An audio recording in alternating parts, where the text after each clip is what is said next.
सारे एडिटर्स की जरूरत पड़ेगी। ठीक है। अब मैं नहीं चाहता कि आप कल को प्रैक्टिस करने जाओ या कोई आप इंटरव्यू में जाओ और उसमें जॉब डिस्क्रिप्शन में लिखा हो लेट से आपको कि VS कोड पे काम करना है या पाइचार्म पे काम करना है या एनाकोंडा पे काम करना है या गूगल कॉलैब पे काम करना है। ठीक है। ये सब अगर आपसे पूछा गया और आपको नहीं आया तो एक नेगेटिव पॉइंट आएगा वहां से निकल के। बंद कर देना उस गेट को, बंद कर दो। आप उस गेट को बंद करो।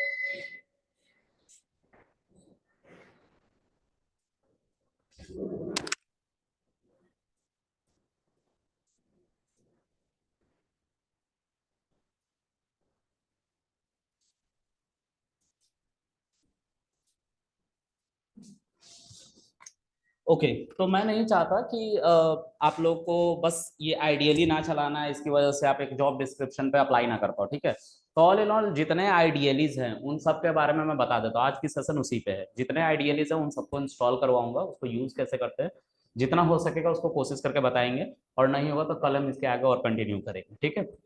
तो आज मैं आइडियलीज के बारे में बता रहा हूँ। आइडियलीज का मतलब यही है कि आपको एक एडिटर चाहिए होता है जिसके अंदर आप कोड लिख रहे होते हो, और वो कोड आप लिख के आपको रन कराना होता है। तो बहुत तरीके के आइडियलीज हैं जो हमें फास्ट डेवलपमेंट में हेल्प करते हैं। इसका मतलब ये नहीं कि आपका कोड वो आइडियली लिखता है, इसका मतलब ये है कि आपको सजेशंस मिलते हैं। ठीक है।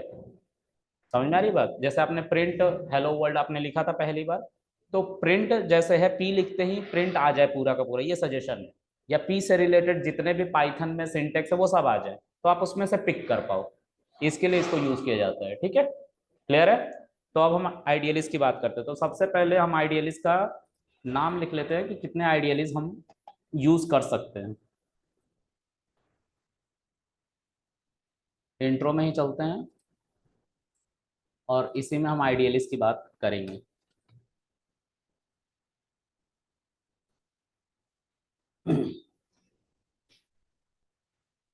सी।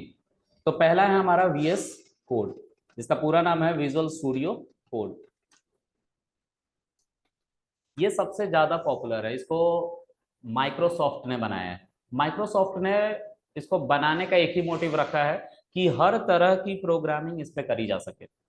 आप जावा से आ रहे हो, आप सी से आ रहे हो, आप C++ से आ रहे हो, आप पाइथन से आ रहे हो, आप रूबी से आ रहे हो, जहां से भी आ रहे हो आप इस पे कोडिंग उसकी कर सकते हो।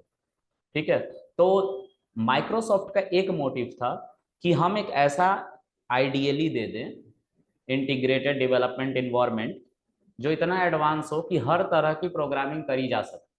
समझ में आ रही बात?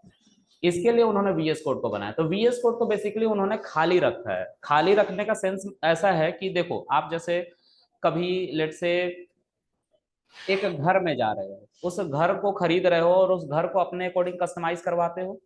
VS कोड को वैसे ही घर समझो और उस घर को अपने अकॉर्डिंग कस्टमाइज करना है। आप लेट से पाइथन सीखने जा रहे हो लेकिन आपको एक एडिटर की जरूरत है, एडवांस एडिटर की, तो VS कोड ऑप्शन है।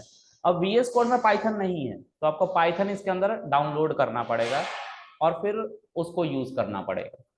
लेट से आप चाहते हो HTML CSS जावा स्क्रिप्ट यानी कि वेबसाइट डेवलपमेंट करना, तो आपको HTML को भी डाउनलोड करना पड़ेगा, CSS को भी डाउनलोड करना पड़ेगा, जावा स्क्रिप्ट को भी डाउनलोड करना पड़ेगा, तभी आप इस्तेमाल कर पाओगे। ये एक प्लेटफॉर्म है जहां पे आपको जो चीज की जरूरत होती है, जिस जिस एप्लीकेशन की रिक्वायरमेंट होती है उसको आप उसके एक्सटेंशंस को डाउनलोड करते हो और काम करते हो। बात समझ में आ गई? तो VS कोड सबसे ज्यादा यूज होने वाला इंडस्ट्री में आई गेस टूल है। ठीक है। इसके बाद आता है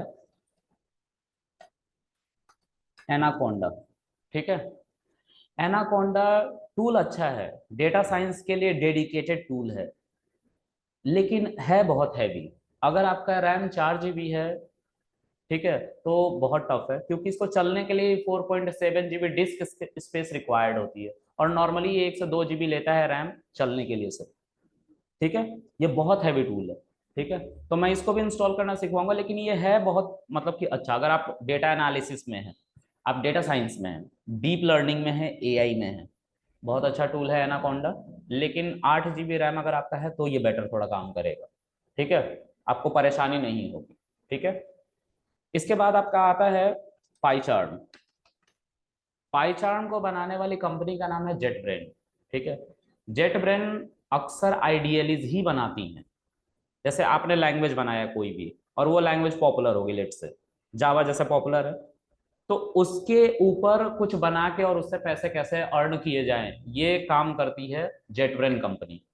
तो जेटब्रेन ने पाइथन जैसे बना, पाइथन पॉपुलर हो गया, तो पाइथन से वेबसाइट डेवलपमेंट हो सकता है। उन्होंने देखा अपॉर्चुनिटी वहां पे, और उन्होंने एक आइडियली बना के दिया पाइचार्म करके पाइथन के लिए। इन्होंने जेटब्रेन ने, ठीक है। उसी तरह से जावा देखा पॉपुलर है, तो जावा के लिए भी आइडियली बनाया, उसका नाम इंटेलिजे आइडिया है, ठीक है। तो कहने का मतलब कि अगर आप कुछ बना रहे हो तो उसके ऊपर एक्सेसरीज होती है ना, जिसके पैसे कमाए जा सकते हैं उनका बिजनेस करके, तो वो जेटब्रेन वही काम करती है। जेटब्रेन एडवांस आइडियलीज बना के देती है, ठीक है, ओके। लेकिन इसके साथ भी एक ड्रॉबैक है। ड्रॉबैक ये है कि ये सिर्फ पाइथन के लिए ही डेडिकेटेड है। आप इस पे वेबसाइट डेवलपमेंट कर सकते हो, लेकिन डेटा साइंस का काम नहीं कर सकते। तो हो गया एक नेगेटिव पॉइंट फिर से, ठीक है। फिर उसके बाद बहुत सारे और एडिटर्स हैं, ठीक है, जैसे सबलाइम हो गया, और भी छोटे छोटे एडिटर्स हैं जो, हाँ जी, क्योंकि इस पे डेटा साइंस जो होता है, डेटा साइंस से रिलेटेड जो फाइल्स होती हैं उसका एक्सटेंशन अलग होता है। मैं बताऊंगा कि क्यों नहीं कर सकते, एक बार इंस्टॉल तो कर लूं फिर उसके बाद जरूर बताऊंगा, क्योंकि जब तुम देखोगे तो ज्यादा बेटर समझ में आएगा उस मोमेंट, तो मुझे ये लगता है। तो एक बार मैं इन सबको इंस्टॉल करता हूँ, ठीक है, और इंस्टॉल करके इनके यूसेज बताता हूँ कि कैसे कैसे आप इस्तेमाल करोगे, ठीक है। मैं तो करके दिखा दूंगा ना, और आप देख लो कि आपको कौन सा चाहिए, लेकिन हम डे एंड तक काम करेंगे VS कोड पे। हाँ, मतलब जितनी भी हमारी प्रोग्रामिंग होगी थ्रू आउट, जितने भी लंबे सेशन ये चलेंगे, जब भी 2 महीने 3 महीने 4 महीने 6 महीने जितना भी चला, ये VS कोड पे ही काम करवाऊंगा मैं, ठीक है। चलो, अब देखते हैं। तो सबसे पहले VS कोड को हम इंस्टॉल कर लेते हैं। तो VS कोड मैं देखता हूँ मेरे पीसी में है कि नहीं, ऑलरेडी है, क्योंकि मैं बैच ले रहा था इसलिए है। एक काम करते हैं, रिकॉर्डिंग चल रही है, चलो चल रही है। VS कोड पे आप जाओ, VS कोड पे जाके मैं इसको आपकी पीसी की तरह बनाने के लिए अनइंस्टॉल कर रहा हूँ, ठीक है। यहाँ पे VS कोड है। आपको ये नहीं करना होगा क्योंकि आप पहली बार, मेरे हिसाब से आप पहली बार इंस्टॉल कर रहे हो, अगर आपने नहीं किया है तो, ठीक है। आपको कभी भी कोई भी एप्लीकेशन अनइंस्टॉल करना होता है तो आप कंट्रोल पैनल में जाके करते हैं, ठीक है, तभी वो डिलीट होता है, वरना नहीं डिलीट होता है। वो कोई फाइल नहीं है, वो पूरा सेटअप है, और सेटअप कंट्रोल पैनल से डिलीट होता है, और दिस इज कंट्रोल पैनल, ठीक है। ये जो खुला है कंट्रोल पैनल के अंदर है, प्रोग्राम एंड फीचर्स के अंदर आके बैठे हुए हम, ठीक है। चलो, तो ये अनइंस्टॉल हो गया, ओके। अब एक काम करते हैं, क्रोम पे चलते हैं। मैं क्रोम पे आ गया, और यहाँ पे हम लिखेंगे VS कोड या विजुअल स्टूडियो कोड, ठीक है। ये माइक्रोसॉफ्ट के द्वारा बनाया गया है, मैंने बोला था। तो यहाँ पे लिखा हुआ भी है कि किन्होंने किन्होंने इसको बनाया है। माइक्रोसॉफ्ट है इसका इन्वेंटर, ठीक है। एक और बात, ये सब जगह चलता है, विंडोज पे चलता है, मतलब क्रॉस प्लेटफॉर्म है। जब भी आपके सामने कोई बात करे कि we are talking about a cross platform application, तो इसका मतलब ये है कि वो एक से ज्यादा ऑपरेटिंग सिस्टम पे चल रहा है। एज इन, वो विंडो पे भी चल रहा है, वो मैक पे भी चल रहा होगा, वो लिनक्स पे भी चल रहा होगा, क्योंकि टॉप नॉच पे यही तीनों ऑपरेटिंग सिस्टम है, ठीक है। अब उसके बाद आप यहाँ आ जाओ, इस पहले लिंक पे आप क्लिक करोगे। अब क्योंकि मैंने बोला कि ये क्रॉस प्लेटफॉर्म एप्लीकेशन है, एक और बात, डेवलपर जितने भी हैं और डेवलपमेंट जितने भी होती हैं, जितने भी टूल्स है, वो ज्यादातर क्रॉस क्रॉस प्लेटफॉर्म होती है, मतलब मल्टीपल ऑपरेटिंग सिस्टम पे चल सकती है, ठीक है। इसीलिए वो पॉपुलर होती है। पाइथन भी सिर्फ विंडोज वालों के लिए नहीं बनाया गया, पाइथन लिनक्स वालों के लिए भी बनाया गया, पाइथन मैक वालों के लिए भी बनाया गया, ठीक है। जावा भी सबके लिए बनाया गया है, मैक लिनक्स विंडो, ठीक है। अब यहाँ पे डाउनलोड्स फॉर विंडोज लिखा हुआ है, क्योंकि जब आपने यहाँ से कुछ सर्च किया था VS कोड, तो आपने विंडोज के ऑपरेटिंग सिस्टम से इंटरनेट के पे रिक्वेस्ट भेजा, और किसको भेजा? VS कोड, यानी कि माइक्रोसॉफ्ट को रिक्वेस्ट भेजा। माइक्रोसॉफ्ट से बोला कि VS कोड ले आके दे दो मुझे, तो वहां से माइक्रोसॉफ्ट का रिस्पॉन्स आया, उसके सर्वर से रिस्पॉन्स आया हमारे पीसी तक, और इस पीसी में हमें विंडोज का सेटअप दिया जा रहा है, क्योंकि हमने विंडोज से रिक्वेस्ट करी तो विंडोज का सेटअप दिया गया, ठीक है। लेकिन अगर आप चाहते हो कि आप मैक के लिए डाउनलोड करो तो आप मैक के लिए डाउनलोड कर सकते हो। आप चाहते हो कि डेबियन के लिए डाउनलोड करो तो डेबियन के लिए कर सकते हो, ठीक है। तो ये लिनक्स के डिस्ट्रोज हैं, सब 64 बिट ऑपरेटिंग सिस्टम को ही ये सपोर्ट करता है, ठीक है। आपका पीसी 64 बिट ऑपरेटिंग सिस्टम होना चाहिए। अब ये कैसा पता चलेगा कि मेरा पीसी 64 बिट ऑपरेटिंग सिस्टम है कि नहीं है? तो उसके लिए उसके लिए आप जाओगे दिस पीसी के अंदर राइट क्लिक करोगे, आप प्रॉपर्टीज में जाओगे, प्रॉपर्टीज में जैसे ही आप गए आपको एक इंटरफेस मिलेगा जहां पे लिखा होगा विंडोज 10। ठीक है, यहाँ पे आप देखो विंडोज 10 का प्रो वर्जन यूज हो रहा है। ठीक है, फिर उसके बाद आप यहाँ पे देखोगे कि कौन सा आपका ऑपरेटिंग सिस्टम है, 64 बिट है या 32 बिट है। अगर 64 बिट है तो उसको x64 से भी डिनोट किया जाता है।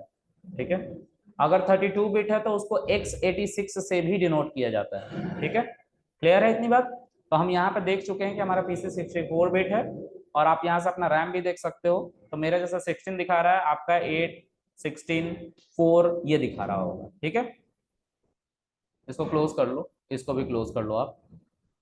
अब आप इस पे सीधा क्लिक कर लो। ठीक है, जब क्लिक करोगे तो इंस्टॉलेशन स्टार्ट होगा। 88.7 MB की ये फाइल है, लाइट वेट फाइल है, कोई दिक्कत नहीं। मतलब जितने भी मैंने एडिटर्स लिखे उसमें सबसे जो लाइट वेट एप्लीकेशन है वो VS कोड है।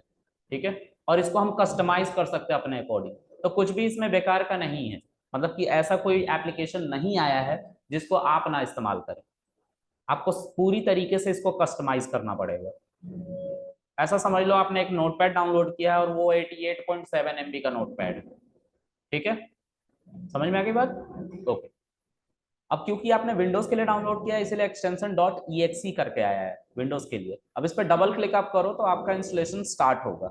ठीक है, ये आपको अग्रीमेंट इनका देते हैं, एग्रीमेंट आपको एक्सेप्ट करना ही करना है। आप नहीं करते हो एग्रीमेंट एक्सेप्ट तो आपको अलाउ नहीं किया जाएगा डाउनलोड्स के लिए। अब इस पाथ को आप बिल्कुल मत चेंज करना, ये पाथ बेस्ट सूटेबल पाथ होता है। ठीक है, जो इन्हीं लोगों के द्वारा सेट किया जाता है जो डेवलपर होते हैं इनके। ठीक है, इसको चलने के लिए यहाँ पे 343.2 MB डिस्क स्पेस रिक्वायर्ड होती है। मतलब आपके मेमोरी जो सेकेंडरी मेमोरी है, ठीक है, हार्ड डिस्क, उसके अंदर इतनी स्पेस होनी चाहिए। ठीक है, हाँ हाँ, फिर उसके बाद आप कस्टमाइज करोगे ना तो उसकी साइज बढ़ती जाएगी बढ़ती जाएगी। ठीक है, फिर उसके बाद आप नेक्स्ट नेक्स्ट करते रहो। अब इन पाथ को प्लीज चेक कर लेना, और इन पाथ को चेक करने से CMD को पता चल जाता है कि आपके पास VS कोड भी है। मतलब कमांड लाइन प्रॉम्प्ट हम विंडोज को दो तरीके से चला सकते हैं, एक GUI मोड में जिसमें हम माउस के क्लिक पे काम कर रहे हैं। ठीक है, दूसरा होता है CLI mode, command line interface mode, उसमें हम CMD से भी ये काम कर सकते हैं, CMD से भी हम VS कोड चला सकते हैं।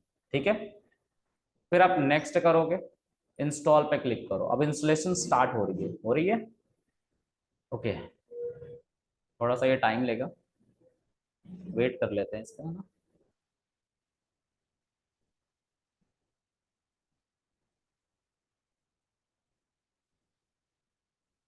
अब क्योंकि हमने डाउनलोड कर लिया है इस पोर्टल से तो मैं इसको बंद कर देता हूँ। ठीक है,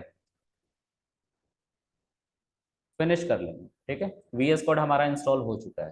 ठीक है, अब यहाँ पे आप लिखो VS कोड लिखो या विजुअल स्टूडियो कोड लिखो, VS कोड ही आना है। ठीक है, आप एंटर करो, VS कोड खुल जाएगा।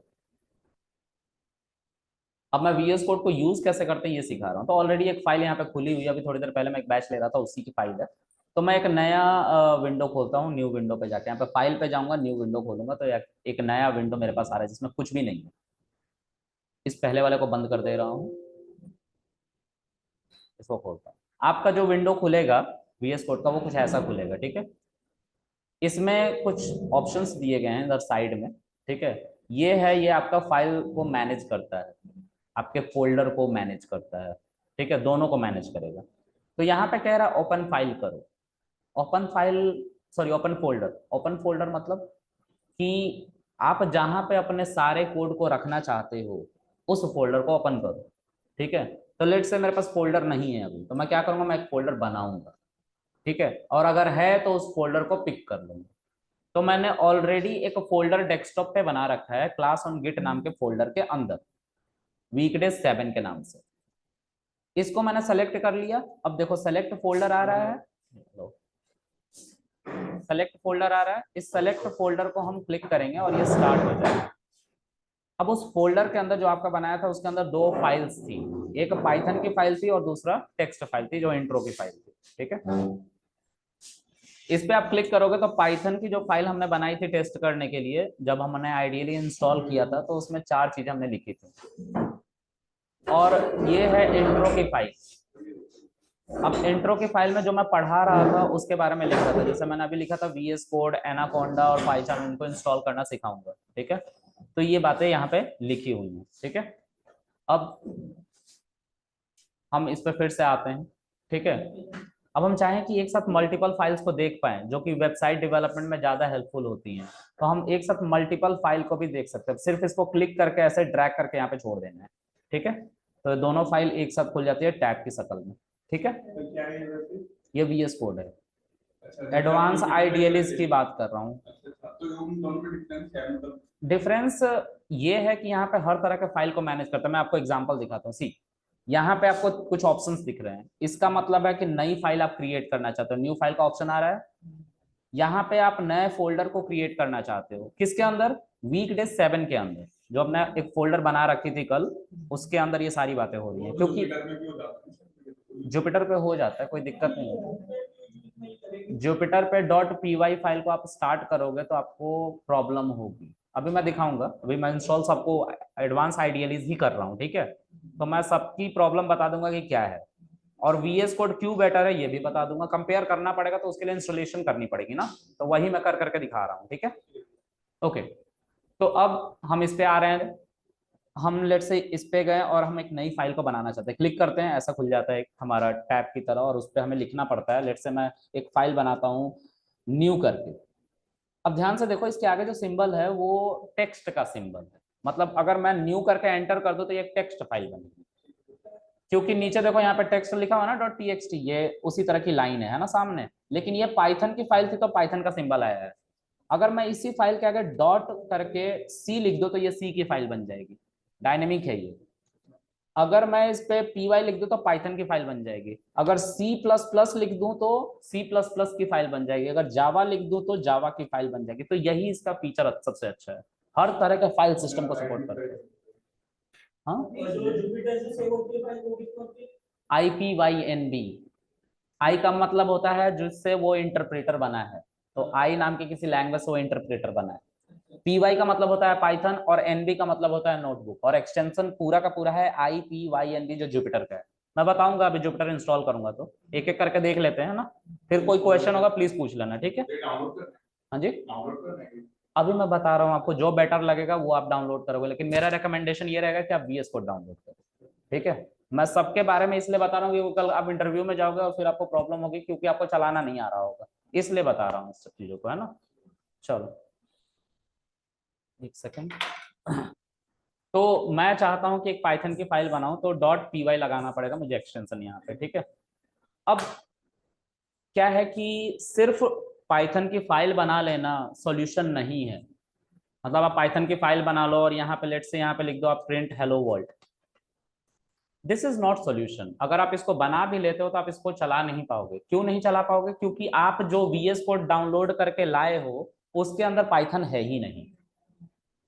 समझ में आ रही बात? तो आपने पाइथन इंस्टॉल करा था कल, कल हमने कराया था इंस्टॉल पाइथन को आइडियली python.org की वेबसाइट पे जाके। हाँ, वीडियोस, चलो मैं, अच्छा देखो आप ध्यान से थोड़ा एक बार समझो इस चीज को। ये है आपका पाइथन का सेटअप, आपके मशीन में आपने डाउनलोड किया था कल। ठीक है, जिसको हम आइडियली कह रहे थे, ये पाइथन का सेटअप है।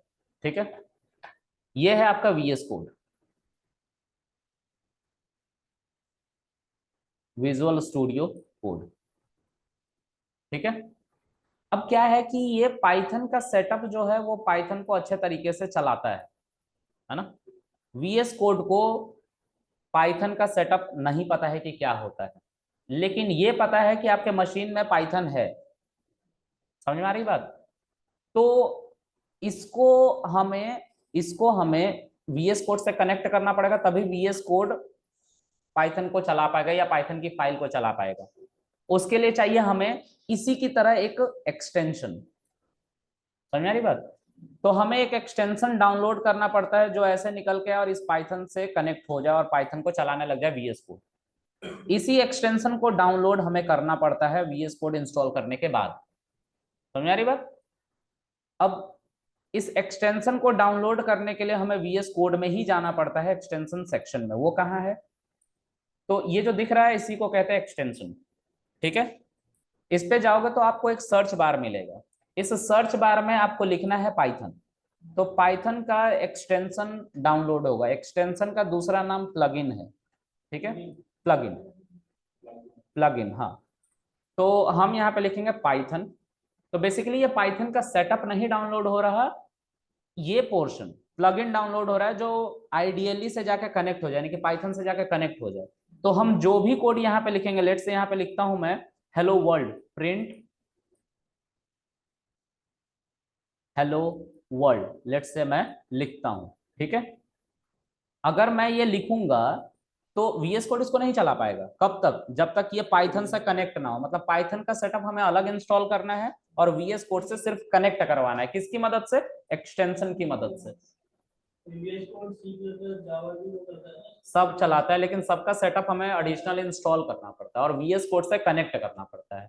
ठीक है, तो हमने क्या किया, हेलो वर्ल्ड जब लिखा तो हेलो वर्ल्ड यहाँ पे नहीं प्रोसेस हो रहा है, वो हो रहा है इस पाइथन से प्रोसेस, जो आपके पीसी में अलग से रखा हुआ है। और एक्सटेंशन की हेल्प से यहाँ से ये कोड कहाँ तक आया? पाइथन तक आया। पाइथन के इंटरप्रेटर भी थे जो आउटपुट दिखा रहे थे पाइथन के अंदर। तो उस पाइथन के अंदर जो इंटरप्रेटर था उसने क्या किया, आंसर जनरेट किया और उस आंसर को दोबारा सर्व कर दिया गया VS कोड को। तो VS कोड के नीचे एक टर्मिनल खुलता है, उसमें आपको आउटपुट हेलो वर्ल्ड मिल रहा था। ये बात समझ में आ रही है? कोई दिक्कत है यहाँ तक? आउटपुट यहीं शो होगा VS कोड में, लेकिन पीछे जितना प्रोसेस हो रहा है वो पाइथन कर रहा है, जो आपका आइडियली है। वैसे डायरेक्टली तो इसमें कर सकते हैं,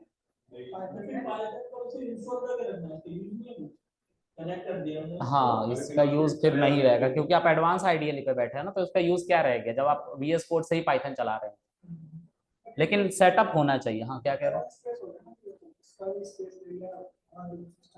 ऐसा नहीं है, ऐसा नहीं है। आप यहाँ पे पाइथन नहीं इसके अंदर डाउनलोड कर सकते।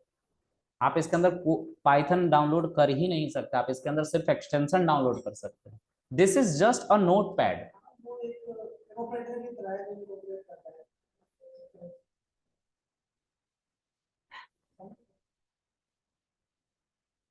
ये बंदा है, ठीक है। इस बंदे को अगर कुछ भी चाहिए होता है तो इसको अपने घर जाना पड़ता है। ठीक है, ये घर ही है मान लो पाइथन। आप पूछना चाह रहे हैं कि बताना चाह रहे हैं फिर? मतलब पाइथन में भी वर्क कर सकते हैं। आप कर सकते हो, लेकिन पाइथन में आपको रिकमेंडेशन, एडवांस फीचर जैसे नहीं मिलेंगे, तो फिर डेवलपमेंट के समय आपको बहुत प्रॉब्लम होगी। और तब क्या करोगे आप, जब आपको एक वेबसाइट पे काम करना हो, क्योंकि एक वेबसाइट जब बनती है तो उसके 5-6 पाइथन फाइल एक साथ जनरेट होते हैं और वो 5 और 6 फाइल को एक साथ देखना पड़ता है। तब आप परेशान हो जाओगे। इसलिए आपको एडवांस आइडियली की जरूरत पड़ेगी उस मोमेंट पे। इसलिए हम VS कोड को सीख रहे हैं, है ना। क्योंकि यहाँ पे कैसा VS कोड है, VS कोड कहता है कि आप जितने फाइल बना रहे हो सबको एक साथ देख सकते हो, एक साथ मैनेज कर सकते हो। लेकिन आइडियली पे अब जाते हैं तो आपको इतने सारे विंडोज खोल के बैठने पड़ते हैं और वो बहुत टफ हो जाता है मैनेज करना। ठीक है, एक फाइल सिस्टम नहीं बन के आ पाता सामने। अच्छा, इसलिए एडवांस एडिटर की तरफ हम जाते हैं। ठीक है, ऑल राइट। अब इसको देखते हैं। इसी एक्सटेंशन को हमें डाउनलोड करना है और इस एक्सटेंशन को डाउनलोड करने के लिए हम इस एक्सटेंशन नाम के सेक्शन में जाते हैं। इंटरनेट ऑन रखेंगे हम जब तक ये सब काम करेंगे, डाउनलोडिंग का और पिप को चलाने का। मैंने कल पिप भी पढ़ाया था। पिप को चलाएंगे जब जब, तब तब हम इंटरनेट ऑन रखेंगे। ठीक है, यहाँ पे आप जाकर पाइथन को सर्च करेंगे। इस पे आप क्लिक करें, आपको पाइथन जो मिलेगा, एक सेकंड में पहले आपकी तरह बना देता हूँ। देखो, आपको जो पाइथन मिलेगा वो कुछ ऐसा मिलेगा। ठीक है, आप सबसे पहले वाले को, इसको इंस्टॉल करोगे। ठीक है, यहाँ पे इंस्टॉल बटन आ रहा है। इसको आप जब क्लिक करोगे तो यहाँ पे वही फीचर आपको दिखाई देंगे। यहाँ पे आपके एक ही बटन आ रहे होंगे, इंस्टॉल का। ठीक है, आप उस इंस्टॉल पे क्लिक करोगे और वेट करोगे। कब तक? जब तक ये इंस्टॉल अनइंस्टॉल नाम के बटन वगैरह में ना कन्वर्ट हो जाए। और हो गए, मतलब ये सेटअप इंस्टॉल हो चुका है। इसको आप बंद कर लोगे। ठीक है, अब क्या है कि ये बटन आ भी सकता है और नहीं भी आ सकता है। ठीक है, अगर नहीं आ रहा है ये बटन, प्ले बटन, तो आपको क्या करना है, एक और एक्सटेंशन डाउनलोड करना है जिसका नाम है रनर। ठीक है, ये रनर हेल्प करता है किस किस कोड को चलाने के लिए, तो देखिए रनर आ रहा है पहला ऑप्शन, इसको क्लिक कर लोगे आप और इसमें देखो रन सी का कोड आप चला सकते हो इस बटन से। सी प्लस प्लस जावा जितने लिखे हुए हैं सब सारे कोड आप चला सकते हो इस बटन से।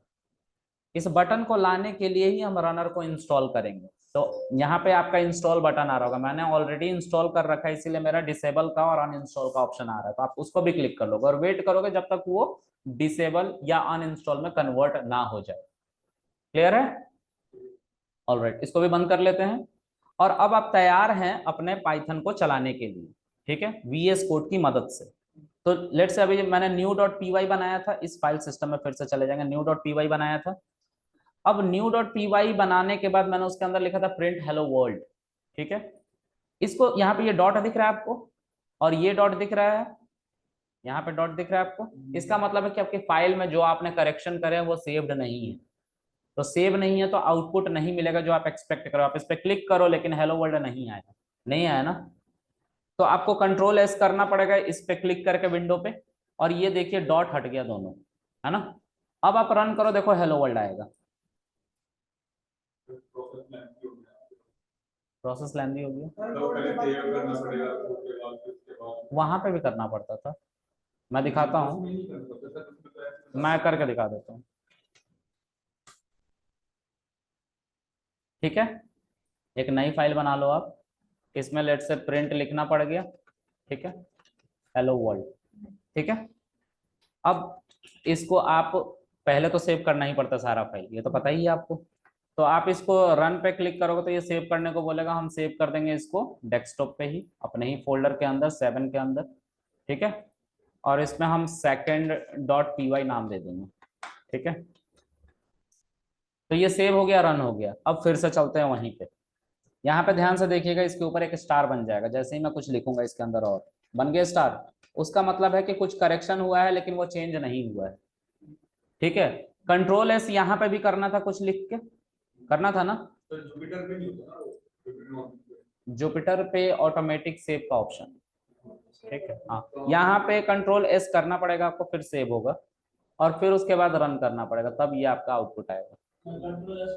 हाँ, तो देखिए इतने छोटे प्रोसेस के लिए अगर आप वीएस कोड को छोड़ रहे हैं तो दिक्कत है। मैं बता रहा हूँ एक बात, जनरल बात बता रहा हूँ, क्योंकि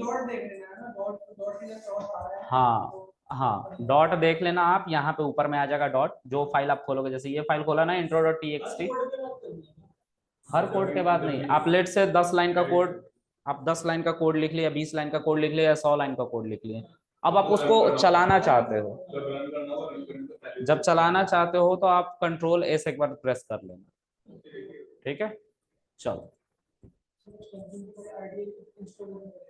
आइडियली को इंस्टॉल करना पड़ेगा, इसलिए तो कल आइडियली इंस्टॉल करवाया था। पाइथन का सेटअप आप इंस्टॉल कर लेंगे, आप एक बार अभी थोड़ी देर बाद क्लास खत्म कर लो फिर बता देता हूँ, ठीक है। चलो, अब उसके बाद देखते हैं, अब लेट से यहाँ पे हम कुछ और लाइन के कोड लिख रहे हैं, ऐसे ही मैं इसी को लिख दे रहा हूँ, इसको सेव करके रन करूंगा तो ये यहाँ पे चल रहा है, ठीक है। अब मैंने आप लोग को ये भी सिखाया था, शायद नहीं सिखाया था, आप लोग की नहीं बैच है ना, हम पाइथन को सीएमडी से भी चला सकते हैं, कमांड लाइन प्रॉम्प्ट से। आप लोग को याद है जब पाइथन का सेटअप मैंने इंस्टॉल करवाया था तो एक नीचे बटन आ रहा था जिसको बोला था चेक कर लेना इंस्टॉल करते समय, और फिर बोला था कि पाइथन 3.11 वाला पाथ को चेक करना, वो वीडियोस में है। तो वो चेक करने का मोटिव यही था कि सीएमडी से भी पाइथन को चलाया जा सके, ठीक है। अब उसका मोटिव दिखाता हूँ, सीएमडी में आ गए हम, सीएमडी हमारा खुल गया, हमारा पाइथन का सेटअप जो है वो हमारे सीएमडी को पता है, उस चेक करने की वजह से, जो पाथ चेकर था चेक किया था उसकी वजह से। अब हम अपने फोल्डर के अंदर जाएंगे, लेट्स से dir डेस्कटॉप के अंदर, डेस्कटॉप के अंदर ही हमारा रखा हुआ है क्लास ऑन गिट के अंदर,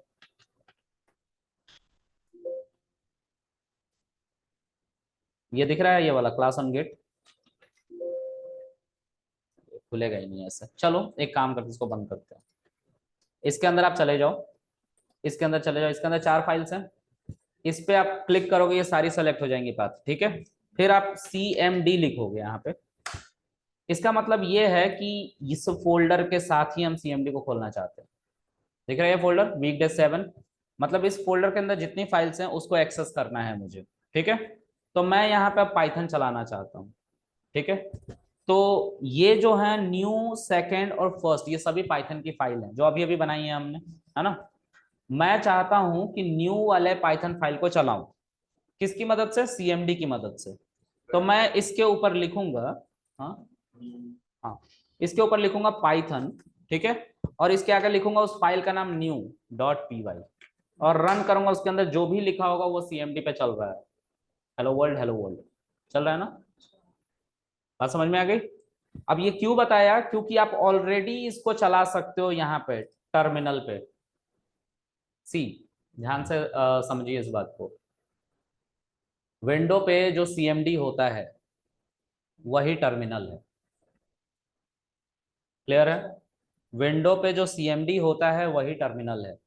अगर आप मैक की तरफ जाओगे और लिनक्स की तरफ जाओगे तो वहां पे सीएमडी नहीं होता है लेकिन टर्मिनल होता है। मेरी बात समझ में आ रही है आपको। मतलब आप मैक को भी टर्मिनल से चला सकते हो, और लिनक्स तो टर्मिनल से ही चलता था पहले, अब उसमें जीयूआई का इम्पैक्ट आया है। थोड़ा इजी करने के लिए लिनक्स को जीयूआई का थोड़ा सा दे दिया गया कॉन्सेप्ट कि ठीक है जीयूआई से चलाओ लिनक्स, थोड़ा बहुत आसान हो जाएगा। लेकिन टर्मिनल सीएमडी को ही कहा जाता था, ठीक है। यहाँ पे ये जो टर्मिनल है ना, ध्यान से देखो आप, ये वही पाथ है जो अभी मैंने यहाँ पे खोल रखा है। मैच करवाओ दोनों को, क्या वही पाथ है। लेकिन इसके आगे लिखा है पीएस, पीएस का मतलब होता है पावर शेल, ठीक है। दो तरीके के टर्मिनल होते हैं, बेसिकली तीन तरीके के होते हैं। एक होता है नॉर्मल यूजर के लिए टर्मिनल, सीएमडी दो तरीके के खोलते हैं, ठीक है। और एक पावर शेल, तीन तरीके के। मैं दिखाता हूँ, ये नॉर्मल सीएमडी है जो आपने खोल रखा है। अब एक होता है ना, जब आपके पीसी में कोई प्रॉब्लम ऑफिस में हो जाता है तो एक एडमिन का बंदा होता है जो कहता है कि मैं इसको ठीक कर देता हूँ। तो वो पूरा एक्सेस ले सकता है, पूरे ऑफिस का एक्सेस एक साथ ले लेता है। कहने का मतलब कि उसको ज्यादा अथॉरिटी है सारे सिस्टम में जाने की, है ना। तो वो सीएमडी नॉर्मल वाला नहीं खोलता, ये वाला सीएमडी नहीं खोलता। ये सीएमडी नॉर्मल सीएमडी है, इसमें ज्यादा एक्सेस नहीं मिलता, ज्यादा आप फीचर अवेल नहीं कर सकते। रन एज एडमिनिस्ट्रेटर दिख रहा है, ये खोलता है वो। और इसमें होता है फाइल 32 सिस्टम। अब देखो यहाँ पे देखो ड्यूकेट वाला खुल रहा था, ड्यूकेट मदर फाइल थी, और यहाँ पे सिस्टम 32।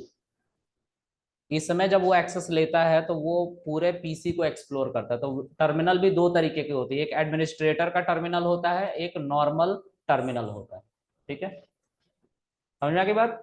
एक होता है पावर सेल, वो पावर सेल यहाँ पे आपको दिख रहा है, ठीक है। तो अगर आपको नॉर्मल वाला टर्मिनल खोलना है, वैसे तो यहाँ पे भी चल जाता है, लेकिन नॉर्मल वाला टर्मिनल खोलना है तो आपको कुछ नहीं लिखना, सिर्फ सीएमडी लिख के एंटर कर देना। देखो आपको माइक्रोसॉफ्ट कॉर्पोरेशन का टर्मिनल खुला हुआ दिख रहा है, पीएस आगे से हट गया। अब यहाँ पे भी वही काम करना है, पाइथन लिखना है क्योंकि हम ऑलरेडी इस पाथ में हैं, ठीक है। देखो यहाँ पे आपने इस पाथ में थे ना, वीकडे 7 में, यहाँ पे भी वीकडे 7 में थे आप। फिर उसके बाद आपने पाइथन लिखा था, और पाइथन लिखने के बाद न्यू डॉट पी वाई लिखा था। यहाँ पे भी वही कर रहे हैं हम इसको चलाने के लिए, क्योंकि वीकडे 7 के अंदर ही न्यू डॉट पी वाई है। मैं यहाँ पे लिखता हूँ पाइथन स्पेस, ठीक है, न्यू डॉट पी वाई चल रहा है। तो टर्मिनल से चलाना इसलिए जरूरी है हमें चीजों को, क्योंकि हम बहुत सारे, देखो डेवलपर ज्यादातर पसंद करते हैं टर्मिनल को, क्योंकि वो कुछ गिने चुने कमांड्स को ही चलाते हैं ज्यादातर, ठीक है। इसलिए वो टर्मिनल को पसंद करते हैं। उनको पसंद नहीं है कि माउस से क्लिक करते रहें इधर उधर, ठीक है। वो कीबोर्ड से ही अपने आप को समझते कि ठीक है कीबोर्ड ही हम यूज करेंगे, ठीक है। अच्छा, ये था हमारा वीएस कोड का एक ओवरव्यू, ठीक है। हम इसी पे काम करेंगे तो इसको तो अच्छे से सीखना ही है। इसके अलावा कुछ और एडिटर्स हैं, ठीक है। अच्छा, एक और भी चीज देख लो आप लोग, फाइल नहीं चला रहा है इस बार, हम पाइथन को ही डायरेक्ट चलाना चाहते हैं।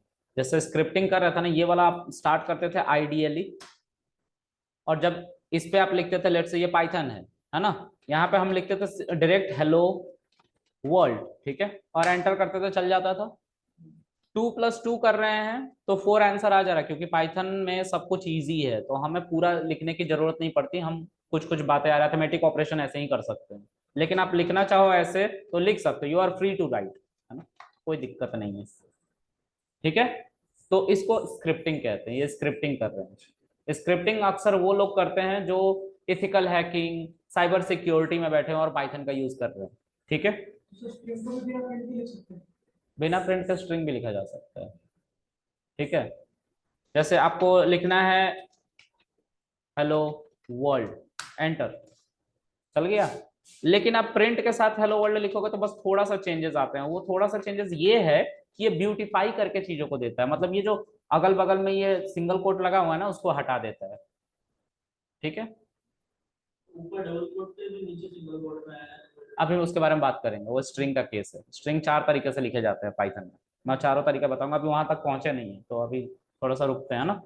इसी चीज को अगर मुझे सीएमडी से डायरेक्ट चलाना है, ठीक है, क्योंकि कौन आइडियली शेल स्टार्ट करेगा, कौन माउस का यूज करके यहाँ पे क्लिक करेगा, फिर आइडियली लिखेगा, फिर एंटर करेगा, फिर जाकर खुलेगा एक शेल आइडियली शेल। सीएमडी चल ही रहा है ना, यहाँ पे लिख दो डायरेक्ट पाइथन, लो खुल गया वही जो आप यहाँ पे स्टार्ट कर रहे थे। मिला लो दोनों को, मैच कराओ, दोनों एक ही जैसे। ठीक है, यहाँ पे भी आप वही काम कर सकते हो, प्रिंट हेलो वर्ल्ड। ठीक है, एंटर, हेलो वर्ल्ड आया। 2+2 किया था ना मैंने, वहां पे 4 आ रहा है।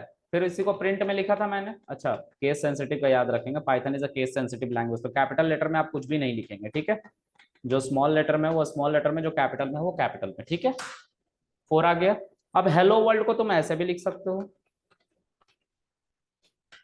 सी आ रहा है ना, कोई दिक्कत। अब लेट से मुझे, अब सीएमडी में चला रहा था और सीएमडी के अंदर पाइथन चलाना स्टार्ट कर दिया मैंने। ठीक है, लेकिन अब इस पाइथन से बाहर आना चाहता हूं, तो आप लोग कट कर देते हो और फिर से सीएमडी खोलते हो। वैसा करना जरूरी नहीं, आप यहाँ पे एग्जिट लिखो, पैरेंथेसिस लगाओ, एंटर करो, आप सीएमडी में फिर से आ गए। समझ में आ रही बात? तो आप अपने पीसी को 2 तरीके से चला सकते हो। ठीक है, एक है जीयूआई मोड, दूसरा है सीएलआई मोड। ठीक है, समझ में आ रही बात? और डेवलपर अक्सर सीएलआई पे होते हैं, जीयूआई नहीं पसंद करते हो। ठीक है, अब सीएमडी को भी बंद करना है तो यहाँ पे एग्जिट लिखो, आप एग्जिट लिखने के बाद पैरेंथेसिस लगाओ एंड डन, एंटर कर दो, बंद हो जाएगा सीएमडी। ठीक है, ओके। अब हम बात करेंगे पाइचार्म की। ठीक है, एक्चुअली एक बात करते हैं, एनाकोंडा की बात कर लेते हैं। ठीक है, एनाकोंडा एक्चुअली इंस्टॉलेशन में ज्यादा टाइम ले लेता है। ठीक है, चलो एक काम करते हैं, इंस्टॉल करते हैं, फिर अभी मैं, हाँ हाँ, फिर भी मैं, मेरा काम है, मैं ऐसे लेके चलूंगा कि आपको आता है तो फिर मैं बहुत सारी चीजें स्किप करने लग जाऊंगा ना। हाँ, तो एनाकोंडा जो है वो हमारा इंस्टॉल कर लेता, अनइंस्टॉल कर लेता हूँ पहले। ये बहुत एक हैवी सॉफ्टवेयर है, इसको 4.7 GB की स्पेस रिक्वायर्ड होती है चलने के लिए, और ये बहुत बहुत स्पेस लेता है। ठीक है, इसमें ऐसे ऐसे टूल्स है जिसको हम, हाँ हाँ, एनाकोंडा जुपिटर इजी है। मेरी बात समझे आप लोग, सी आपको इजी लग रहा है ना, मैं उसको और इजी कर दूंगा। ठीक है, ट्रस्ट मी, थोड़ा सा bear with me and I will definitely give you a easy platform जहां पे आप सब कुछ